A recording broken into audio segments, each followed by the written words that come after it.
Standard 8, Chapter 8, Force and Pressure. In Class 7, you have learned about objects move. Do you recall how we can decide whether an object is moving faster than the other? What does the distance moved by an object in unit time indicate? You also know that a moving object like a ball rolling on the ground slows down. Sometimes it may change its direction of motion. It is also possible that the ball may slow down and also change its direction. Have you ever wondered what makes an object slow down or go faster or change its direction of motion? Let us recall some of our everyday experiences. What do you do to make a football move? What do you do to make a moving ball move faster? How does a goalkeeper stop a ball? A hockey player changes the direction of the moving ball with a flick of stick. How do fielders stop a ball? See the figure 8.1.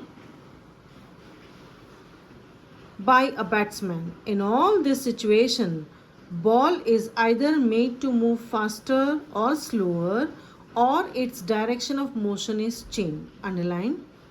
We often say that a force has been applied on a ball when it is kicked, pushed, thrown or flicked. Mark this. So now we come to force. What is a force? In short, we say it is a push or a pull. Actions like picking, opening, shutting, kicking, hitting, lifting, flicking, pushing, pulling are often used to describe certain tasks. Each of these actions usually results in some kind of change in the state of motion of an object. Can these terms be replaced with one or more terms? Let us find out.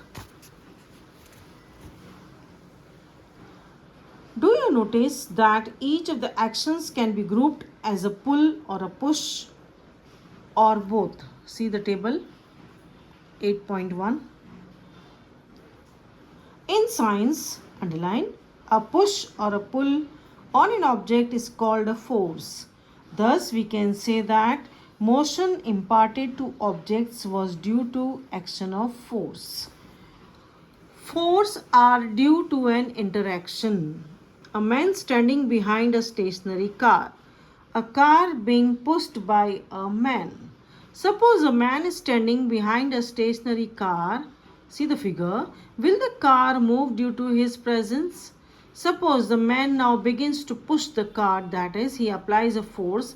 The car may begin to move in the direction of the applied force.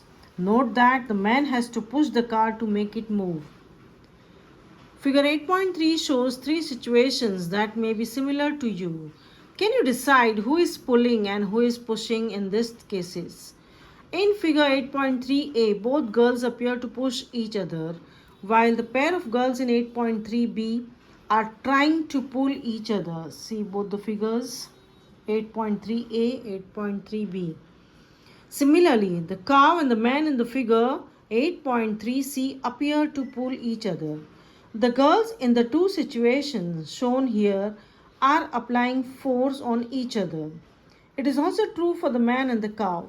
From these examples, underline, we can infer that at least two objects must interact for a force to come into play. Thus, an interaction of one object with another object results in a force between two objects. Please underline this. Now we go to the next part. Exploring forces. So you see the figure. Have you ever seen a game of tug of war? Have you seen or played in the school? In this game, two teams pull at a rope in opposite directions. Members of both the teams try to pull, you can see the figure, rope in the direction. Sometimes the rope simply does not move. Is it not similar to the situation shown in figure 8.3b? The team that pulls harder, that is applies a larger force, finally wins the game. So forces applied on an object, underline, in the same direction add to one another. Now recall what happened when you and your friend pushed the heavy box in the same direction. If the two forces act in the opposite direction of the object, the net force acting on it is the difference between the two forces. What do you observe in activity 8.2 when both of you were pushing the heavy box from opposite direction? We learn, underline, that a force could be larger or smaller than the other or equal to each other. The strength of the force is usually expressed by its magnitude. We also have to specify the direction in which the force acts. Also, if the direction and the magnitude of the force applied changes, its effect also changes. In general, more than one force may be acting on an object, however, the effect of an object on the net force acting on it. Next point is a force can change the state of motion. See the activity. You might recall similar situations. For example, while taking a penalty kick in football, the player applies a force on the ball. Before being hit, the ball was at rest, so its speed was 0. Take note. The applied force makes the ball to move towards the goal. Suppose the goalkeeper dives or jumps up to save the goal. By his action, the goalkeeper tries to apply a force on the moving ball. The force applied by him can stop or deflect the ball, saving a goal being scored. If the goalkeeper succeeds in stopping, its speed decreases to 0. This observation suggests that a force applied on an object may change its speed. If the force applied on the object is in the direction of its motion, underline, the speed of the object increases. If the force applied on the object is in the direction of the motion, then the speed will increase.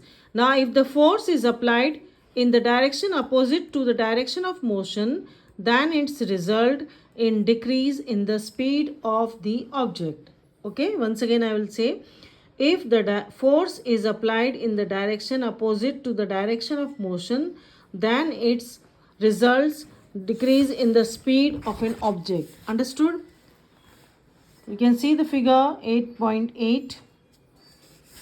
Let us consider some more examples. In the game of volleyball, players often push the moving ball to their teammates to make a winning move. Sometimes the ball is returned to the other side of the court by pushing or smashing it. In cricket, a batsman plays his or her shot by applying a force on the ball with the bat. Is there any change in the direction of the motion of the ball in this case? A change in either the speed of an object or its direction of motion, or both, is described as a change in its state of motion. Thus, a force may bring a change in the state of motion of an object. The state of motion of an object is described by its speed and direction of motion. The state of rest is considered to be the state of zero speed. An object may be at rest or in motion, both are its state of motion. It is common experience that many a time application of force does not result in the change of the state of motion. For example, a heavy box may not move at all even if you apply the maximum force that you can exert. Again, no effect of force is observed when you are trying to push a wall.